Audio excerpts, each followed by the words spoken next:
Hello, beautiful alchemist. Welcome to Reiki Radio. I am your host, Yolanda. And if you've been listening recently, you know that we've had quite a few interviews where we had an opportunity to sit with different teachers and practitioners and authors for an entire week, sitting with them for these 3 hour long conversations broken up into 3 episodes. So today we start another week with, and I have been waiting for some time to share this particular week long series with you. It is with my teacher, Frank Arjava Petter. And if you've been listening to the podcast for some time, you know that I have great reverence and deep appreciation for all of my teachers.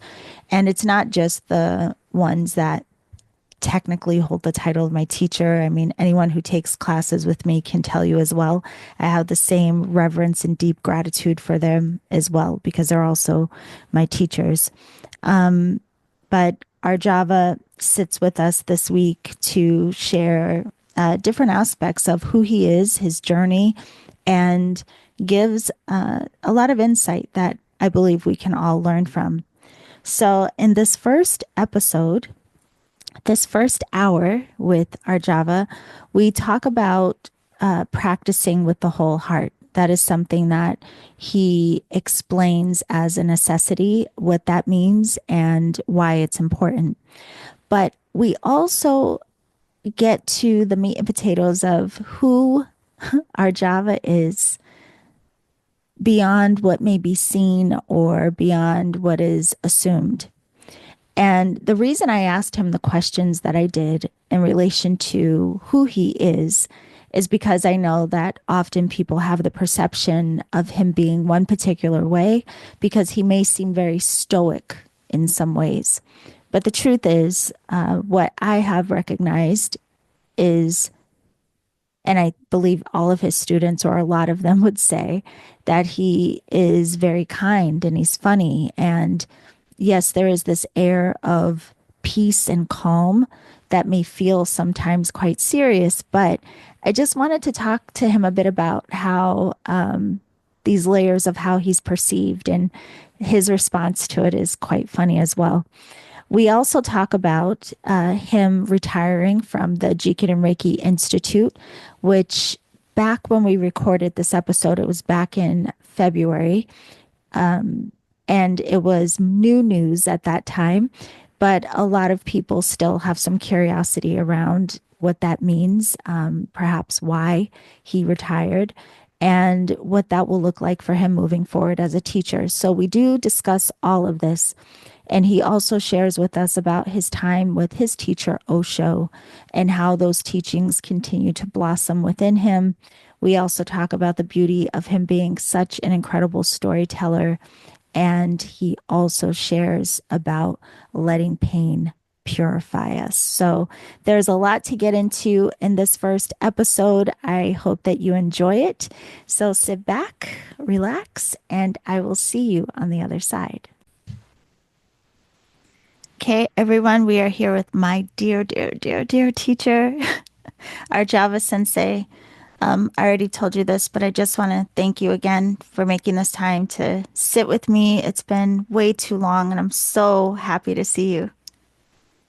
Yolanda, it's always a great pleasure to spend time with you. I wish we could do it in person. I know. This is really my passion. Yeah. I love people. I love being with people. And the internet, okay, it's better than nothing, but I prefer live. Yes. No, and that comes through in anyone who actually gets to spend time with you. And I was telling you about that. It's interesting. I think a lot of people, you may be hard to read for some people, but just anyone listening, knowing, I mean, you really can feel just the kindness of you, anyone that gets the opportunity to sit in your space. But we will talk about how people can work with you, because I personally want to also come and sit with you again. So we'll talk about those options. But one of the first things, I guess, we just get it out of the way. I mean, everyone is talking about that you are going on your new path now. You're going to still teach, but you're doing it in a different direction now, a different path. Just curious of like, because it is so new, it's so fresh, you just mentioned it. How are you feeling about this new potential? It's two different things. One is I'm relieved. So what happened is I retired from Jikiden Reiki from my position as the vice president of that because I felt that I need a change, Yeah. need a reset. I want to start new. Like I'm turning 65 this year is the time when many people retire, Yeah. and I have no intention of retiring at all. But some kind of change, some big change, I need, Yeah. and that's why I thought I'm going to start doing my own thing because I really want to focus on my my inner growth, my becoming a better human being, my inner work, and I had the feeling that I can do this only when I'm free. Right. Yeah, Oh, my name means free. Yeah, so oh, is that, that what it means? yeah, Frank. Yeah.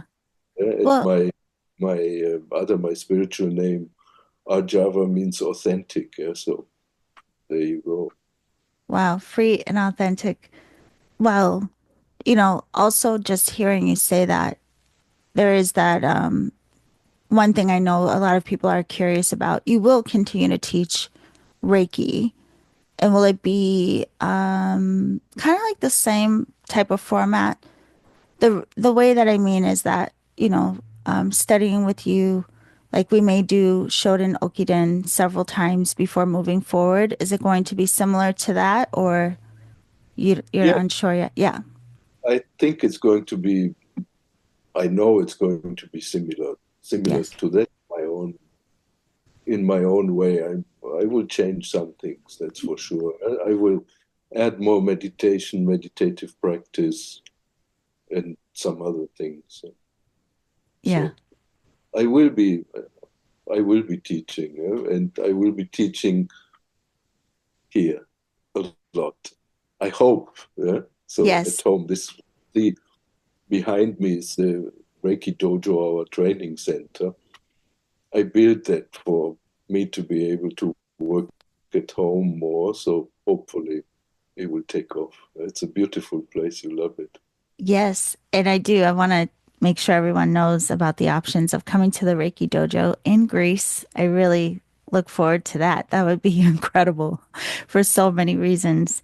But that was one of the things, like what you just mentioned, that I imagined would be more part of maybe what you share, the meditation aspect. And in part, first, I have to say, you've written many books. And anyone that is familiar with you knows that you have authored many, many books, not just about Reiki, but also you have beautiful poetry. You also wrote a book about your time with Osho. And so when I heard that you were going to be going, in a new direction, I was curious about that. If you're going to infuse any of the teachings or experiences that you've had in other traditions, lineages, I don't know what you would call like your time with Osho, but that connection to meditation, is that going to be part of what you share? Absolutely. I mean, I've always been doing it, but now I will do it more. I will do it more intensely because I started getting interested in meditation when I was a teenager. Mm, I was like 15, 16. And the first teacher I had was the father of one of my friends who was from India. And I always had that impression that he was very different from all the people I had met so far. So one day I asked him, "Do you meditate?" I didn't really know what that was, what that meant, but I noticed something in him, something that I liked very much. So he said yes. And I said, well, can you show me how to do it? He said, okay, but there are some prerequisites. I said, okay, what is it? He said, okay, so no drugs. Don't talk badly about other people for 3 months. Read Hermann Hesse, the Siddhartha. I said, I've already read that. He said, read it again. Okay. And then if you can do this, and go to bed at the same time, wake up at the same time. So have a discipline, more of a disciplined life. And if you can do that for 3 months, then I'll teach you. So after 3 months, Wow. he started to teach me. And that was Raja Yoga, which I enjoyed very much. And then after 2 years, I went to Osho when I was 18. So I've been spending a lot of time, a lot of my life doing nothing. I will tell you a funny story. In Germany at the time, the army service was mandatory. And I didn't want to go to the army. I grew up with my dad. He screamed every night, had nightmares from World War II, which Wow. he was actively involved in for many years. And after the war, he was in Russia. He was in a Russian prison camp for another 3 years. So he was away for a long time, and he dreamt of that every night until I was 15. So growing up with that, I thought, I'm not going to war. No way. I'm not going to the army. So at the time, because it was mandatory, you had to have a court case to be a conscientious objector. Mm. And it was like the army and the country against you. And they asked me, do you want to have a lawyer? I said, no, I'm okay on my own. I'll handle that by myself. And then I was telling the judge about my meditation, and then he asked me, so what do you do when you meditate? And just before the court case, one of the clerks had told me, the judge, he is a bit deaf, so you have to speak loud. So when he asked me, what do you do in your meditation? I just screamed at him, nothing!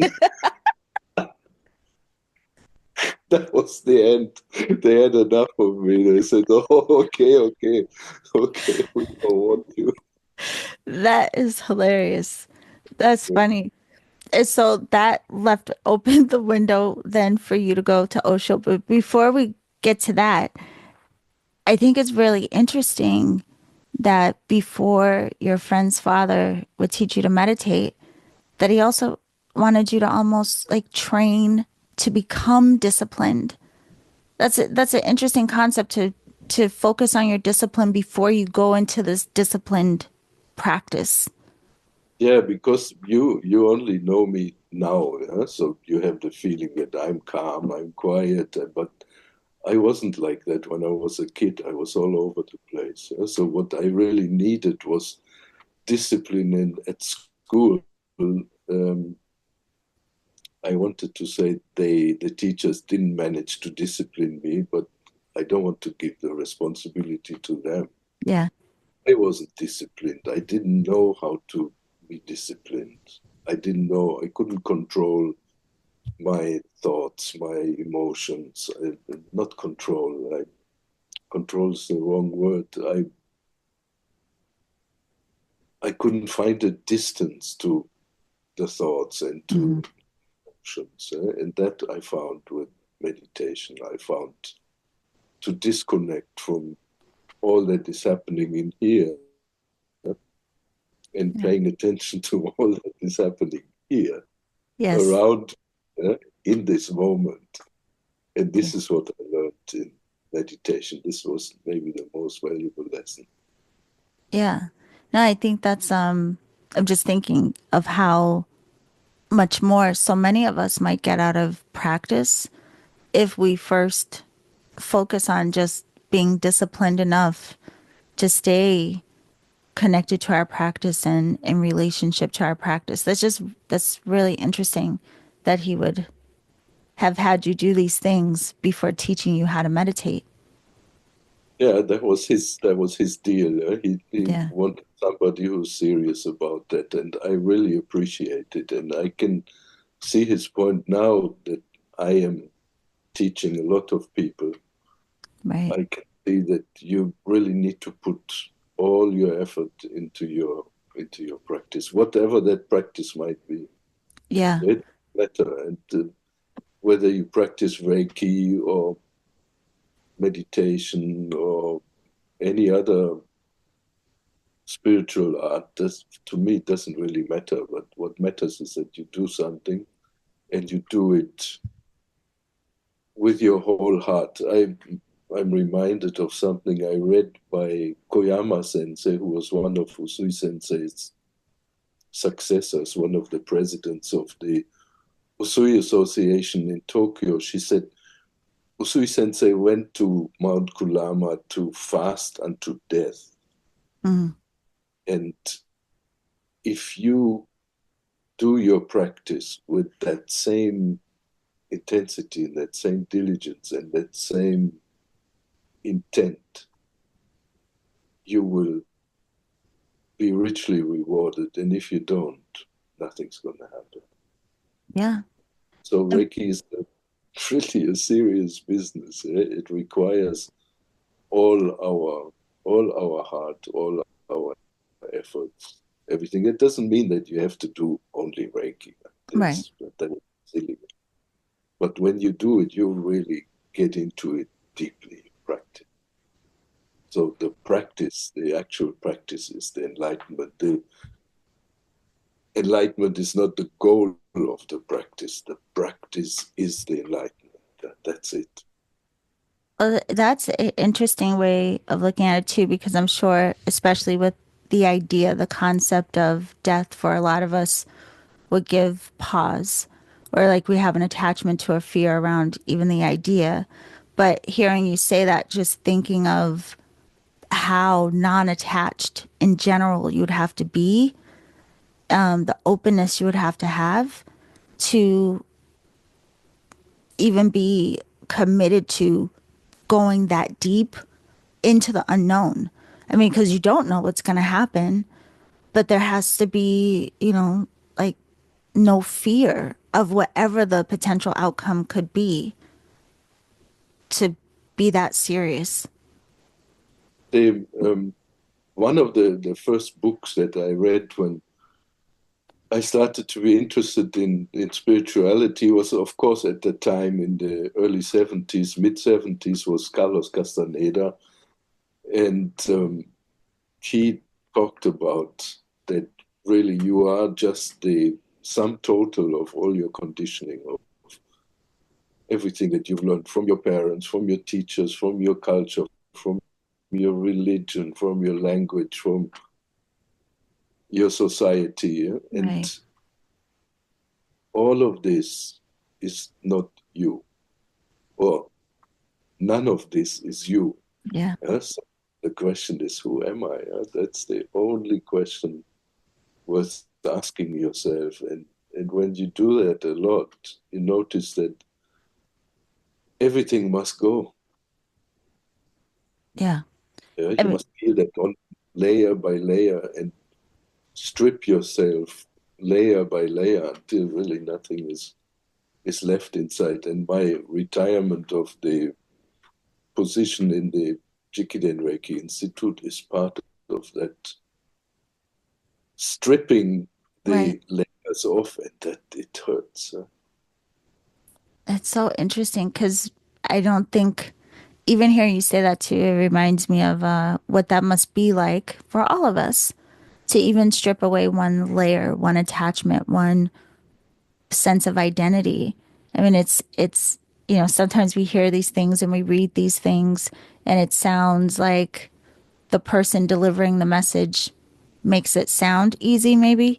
But when we really sit with, it could be anything, it could be breakup in a relationship, and it's hard to find our footing of like, who am I now without this version of identification. Exactly, that's it. everything must go. Yeah, you have to peel off layer by layer by layer by layer, so that the bird will finally become free and Yeah. fly out of its cage. But it's a long and hard process.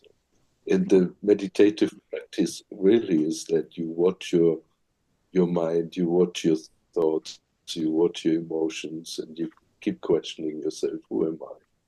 Who is thinking that? Where does this come from? Is that really me? Yeah? And it's a big process of not gaining something, but losing everything. Yeah. Wow, a trip, That is a trip. I mean, fantastic. yes. You remind me of a friend of mine and I, we used to joke, like having conversations like this. We would say, like, wow, it's like having high thoughts, like things people talk about, like if they were high, but we're not. But you still like being in that state of questioning, that state of wonder, that state of awe. It's like it's incredible. And I have to say, I think that's a part of Reiki that maybe a lot of people don't know. It will lead you into that path of being very self reflective and starting to see different aspects of yourself, see yourself differently, see your thoughts, your mind, everything starts becoming different. I don't know that many people know or expect that that's part of what the system is really going to do. Absolutely. So think of Usui Sensei going up on Mount Kulama.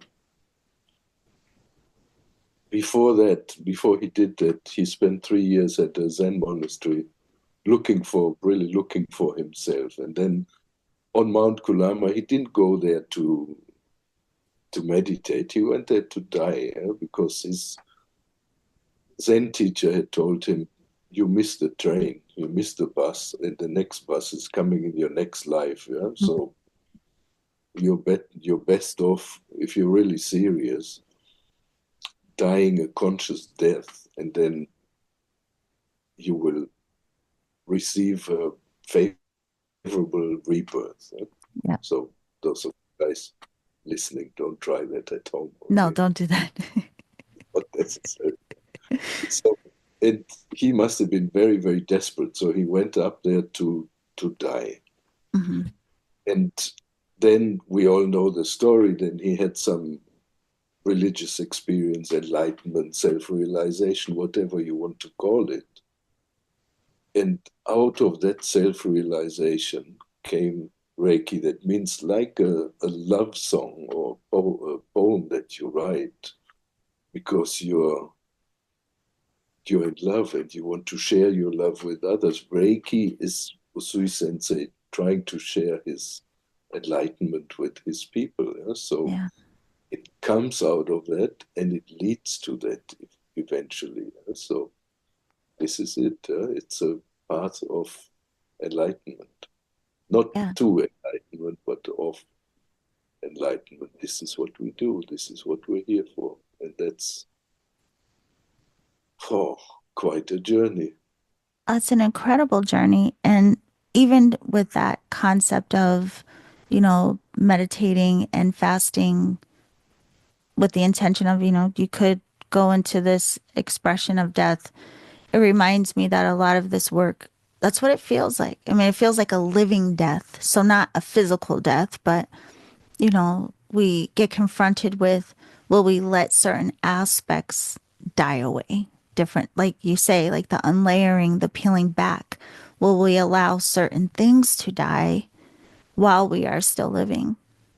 Yes, exactly. I remember I wrote a short story once after I had a strong spiritual experience. And it's about this guy who's pulling all the electric wires out of his house and rewires it afterwards. That's what it is. Yeah. The old stuff has to go. And it's a painful process. Now, what I wanted to say, what is interesting, is that when you hear that we are saying we have to be reflective, and we have to ask ourselves again, where does this come from? Who am I? Who am I? So the point is not to be selfish when you do that, Mm. but selfless.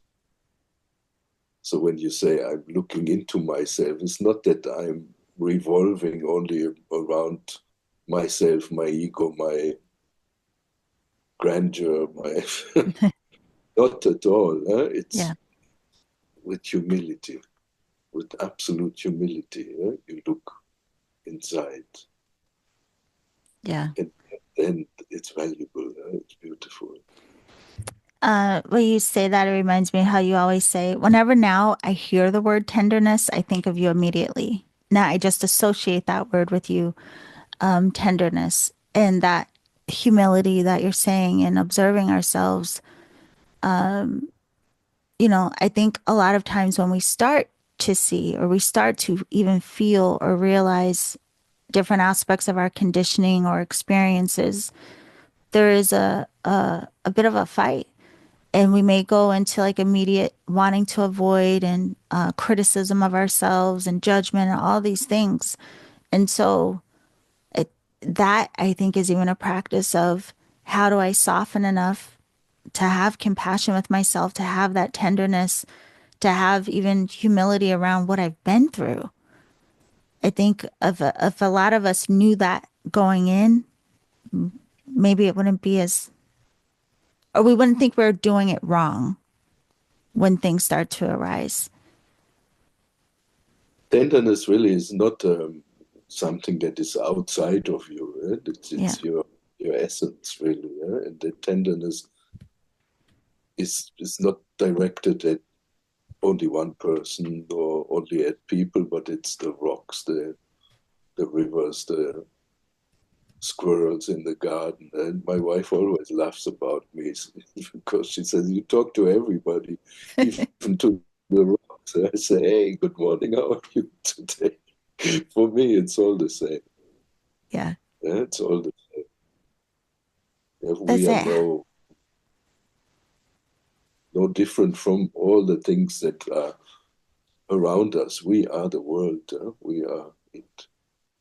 Yeah. Well, just like you're saying, it's selfless because really you think like what could be outside of this consciousness that we're all a part of.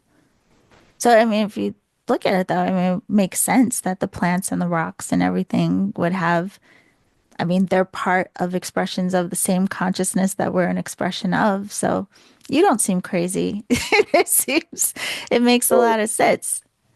and it's not really a philosophy, but Yeah. it's actual actual fact. So if you imagine the you're floating up, you're floating up, and then you see the curvature of the Earth, and then you float up a little bit more, and then suddenly you see the whole planet.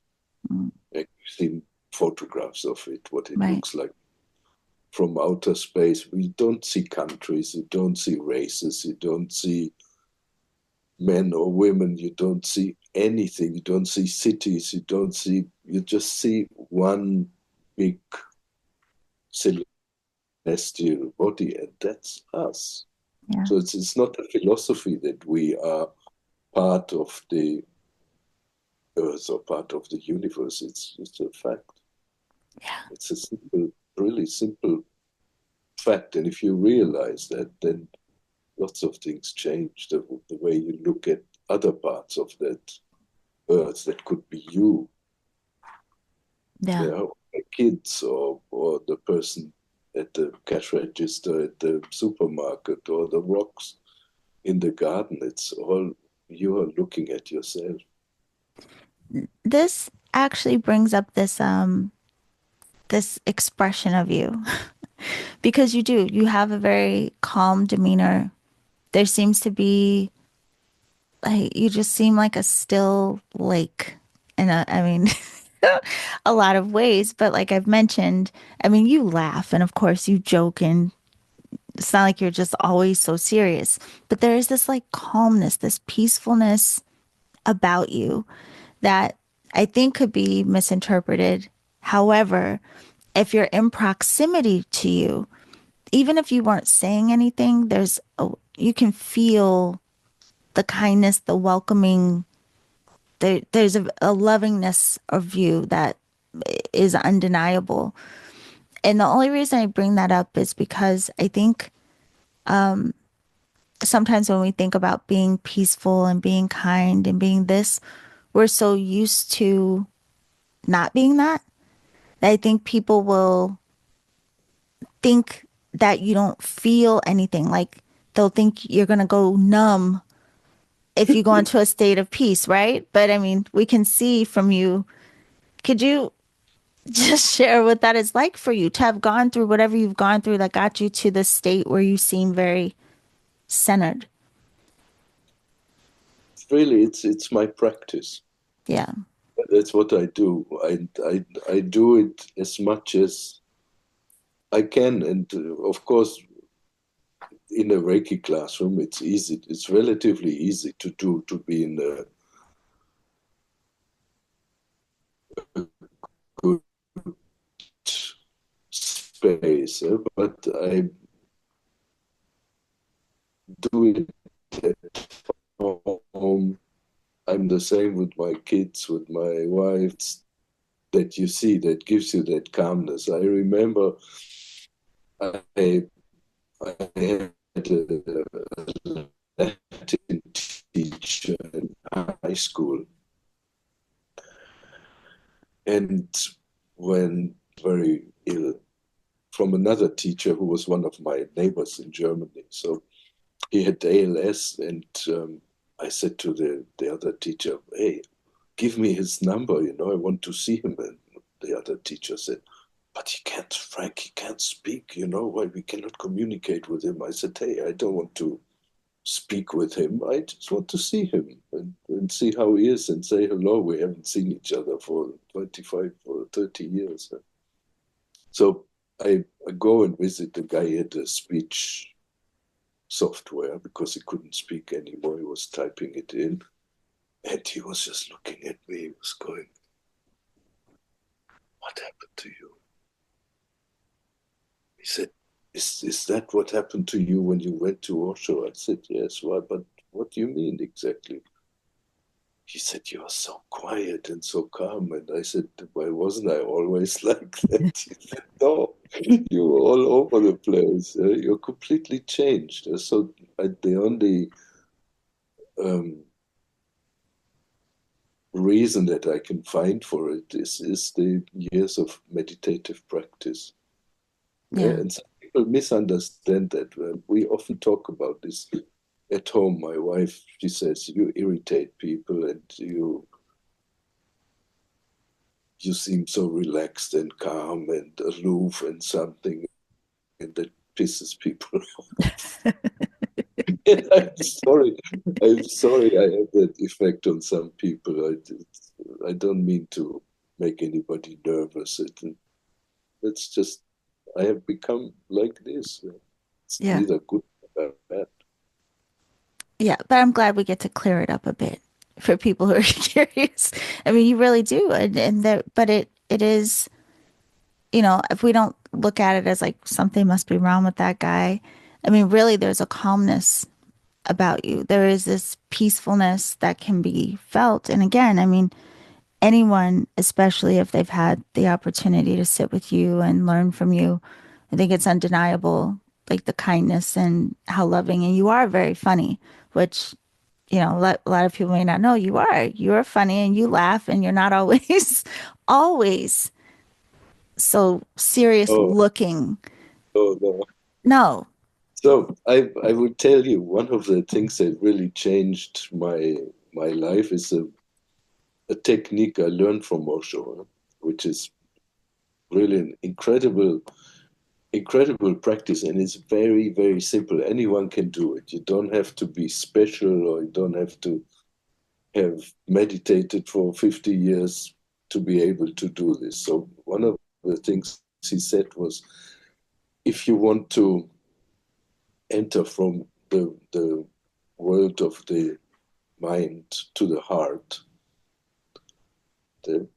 you start by feeling comfortable in your body. So he suggested to go through your body and feel it from the inside. You feel your hands, you feel the knuckles, you feel the individual fingers, and just feel them from the inside, how they feel. Maybe you feel warmth, maybe you feel tingling, maybe you feel some kind of electricity or energy passing through, maybe you feel the blood rushing through, and you go through all your body, the whole body. Maybe you start with your hands, then your legs, then you'd go through all your inner organs and feel them from the inside. Yeah? I do this almost every day. Either when I wake up in the morning, I keep my eyes closed, I just check in with myself and see how the body is doing. I'm happy it's still here, Yeah. and I feel like that. And then he taught us that if you want to get out of the world of the known, the conscious part of yourself, and you want to discover the unconscious, the things that you don't know, then you have to be comfortable in your next body, yeah? Not the physical body, but your etheric body. So your etheric body, your aura, what is around you, it's your thoughts, your feelings. And he suggested to us to imagine that you're filling that Mm. etheric body that is around you with unconditional love. You imagine yourself like a balloon, and you pump that up with unconditional love, which I think all of us have felt, have experienced somewhere in our lives, maybe in our childhood, maybe in a relationship, maybe with friends, maybe just suddenly, boom, there it is. So we all know it. Yeah. So you imagine that and you create like an aura, an atmosphere of love around you. And my suggestion is you first do it in a controlled environment at home with somebody that you love, where you feel safe, and then start practicing, start experimenting with that when you go out into the world. And then you start to have this smile on your face and things Yeah. start to change. It's not difficult to do. You know what is interesting with that is one, it thank you for sharing that with us because it does sound like anyone could do it if we just, take the time and experiment with that, see what it's like, what it feels like. But towards the end of what you were saying, it sounds like, oh, right, right. Like there's Reiki. Like that's what, a lot of the system points us to. And so much of what you share, it's interesting. Although that was a teaching from your teacher, Osho, we still see that reflection of Reiki in that teaching of what you just shared. I wanted to ask you about that too, because I've been curious for years about your that deep reverence you seem to have for the time with Osho and still considering Osho very significant as a teacher for you. Just for people, if they don't know, you wrote a book about your time with Osho, and it's a beautiful, beautiful story. Can you talk about how that time, how it did change you? Like, who were you when you entered that space? And how did being there and learning from him and the meditations and all you did, how did that change you? So you know me, I'm a storyteller. So Yes. when you ask me something, you don't immediately get the answer, but there's something behind it. So Yes. I told you that I got into meditation when I was a teenager, and then when I went to India, to Osho, I was 18. I actually went to rescue my brother who was there.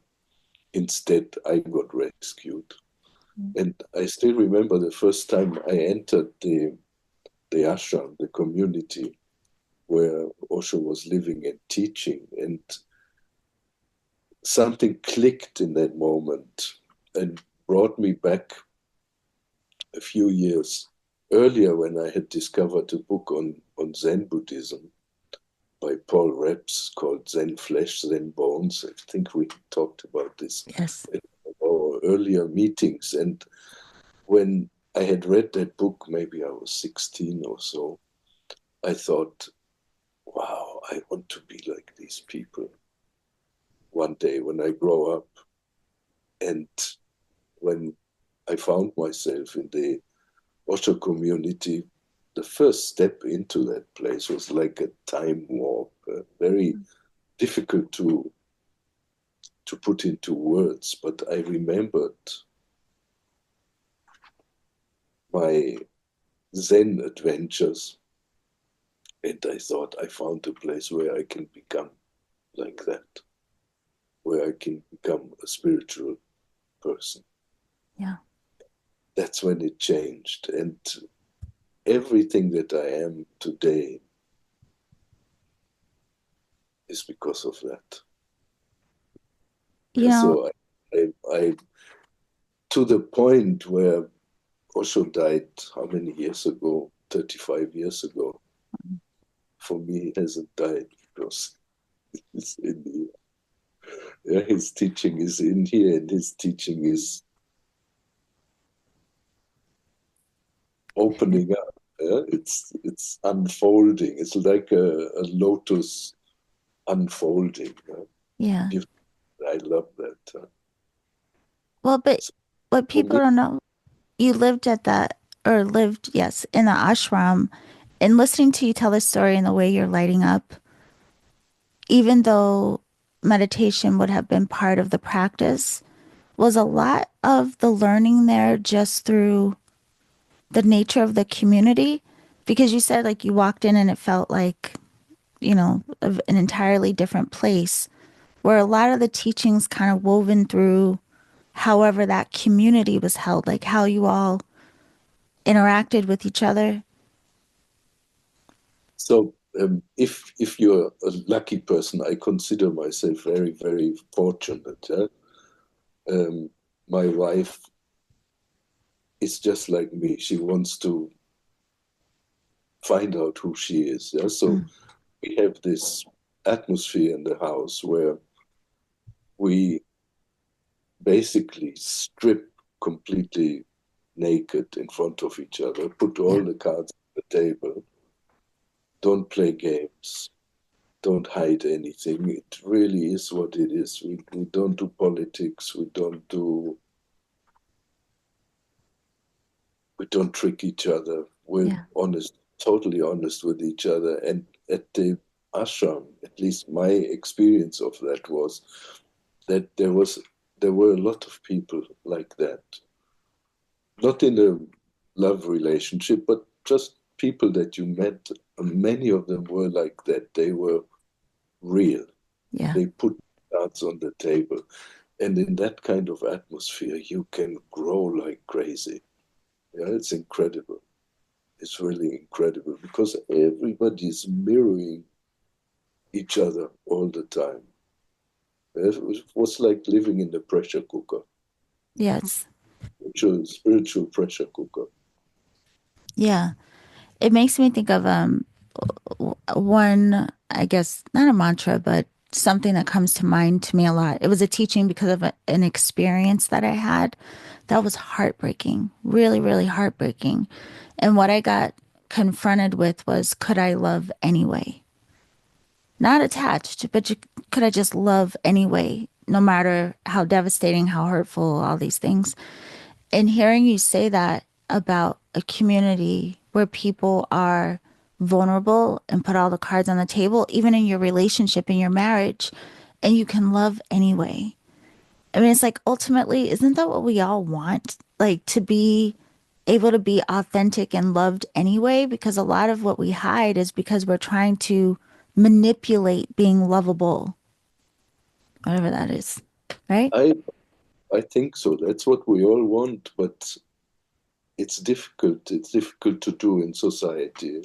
Society is pushing us different directions. So therefore, spiritual communities are a great place to learn that on Yeah, your own.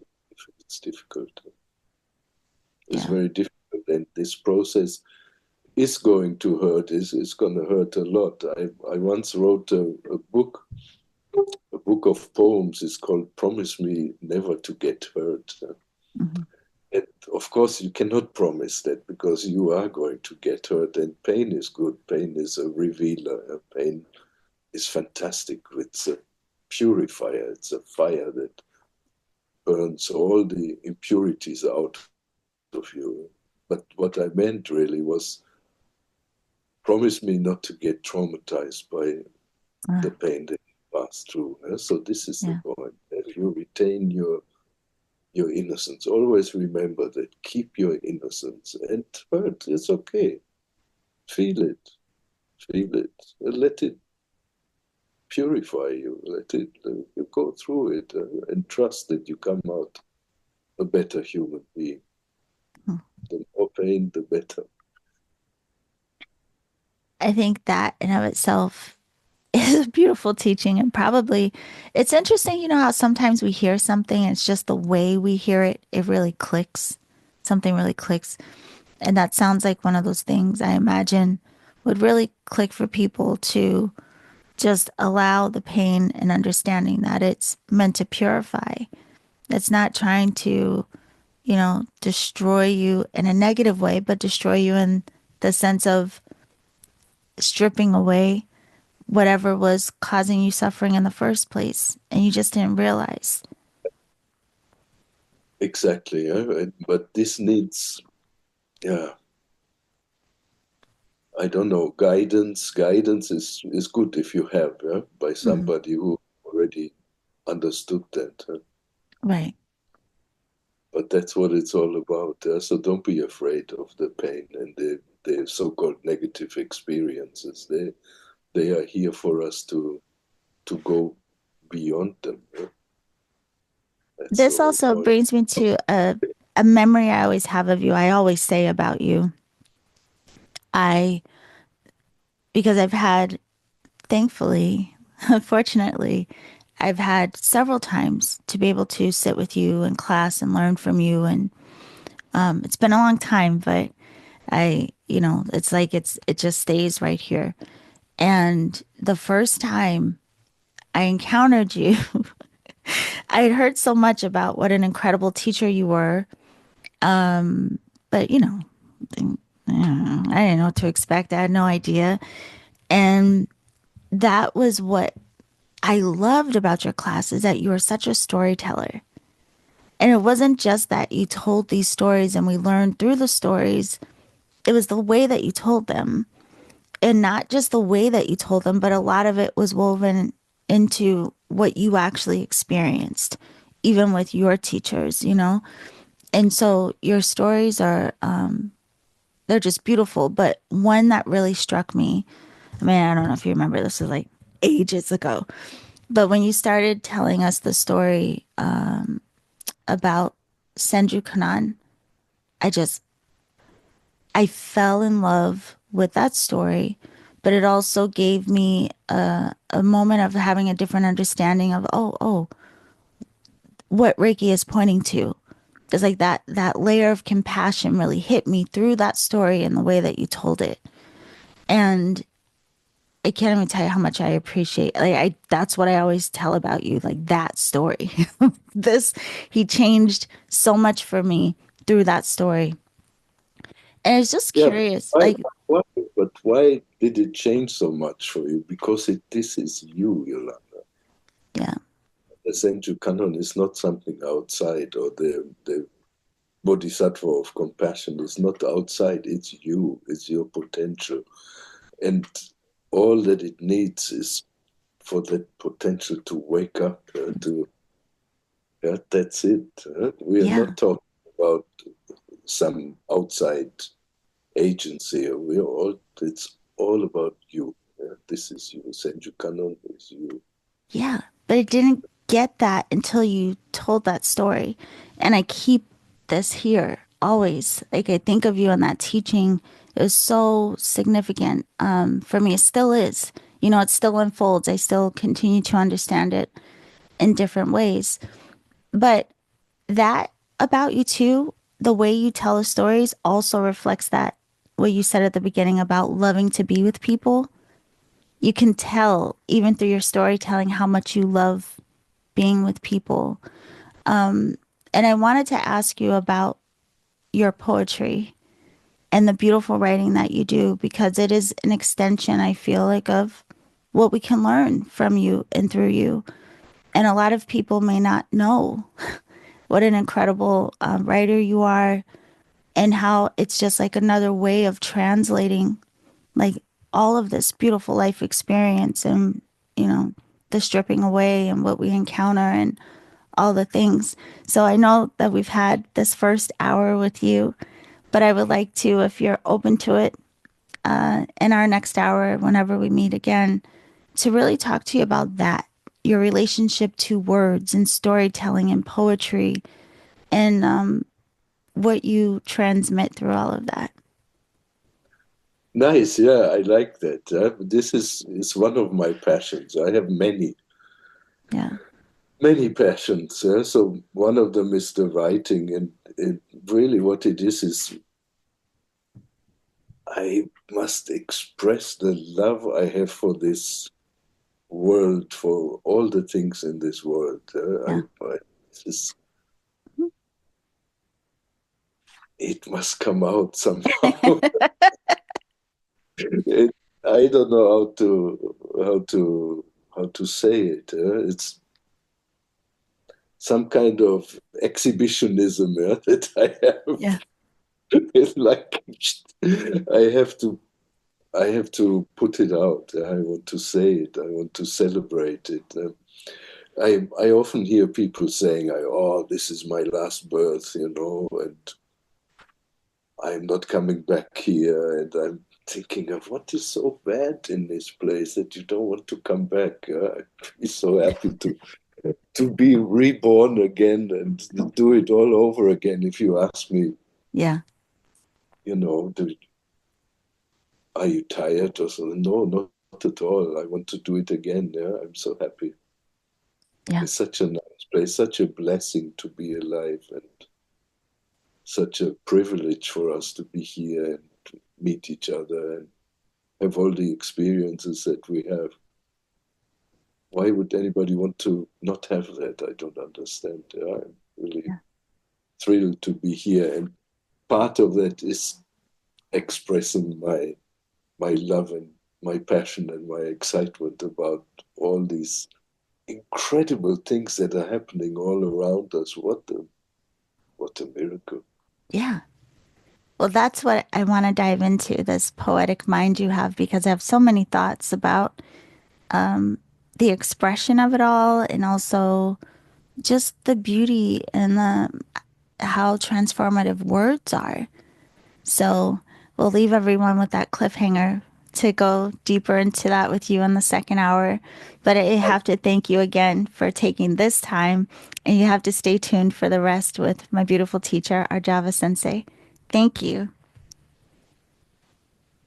Thank you.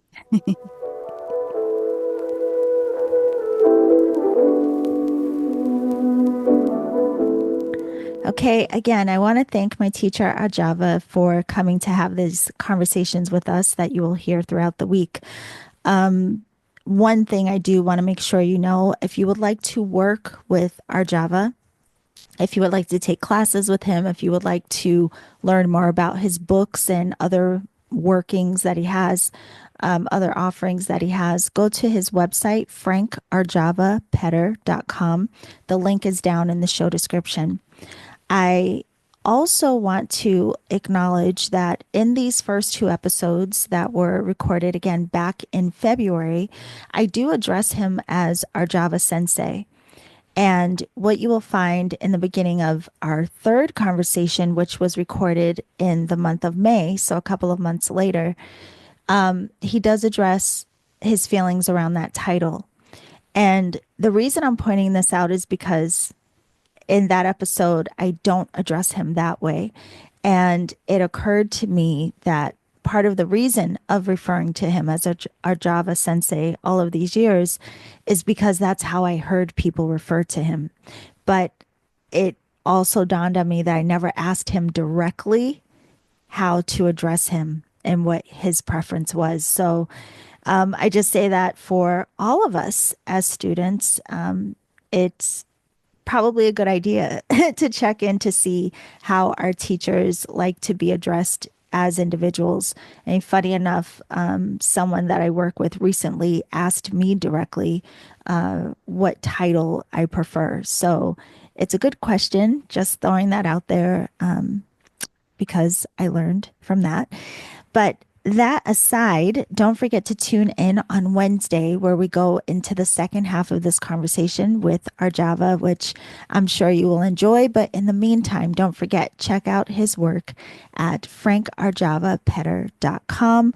I hope that you all have an incredible day, evening, morning, wherever you are in this space and time. And remember to always journey in love.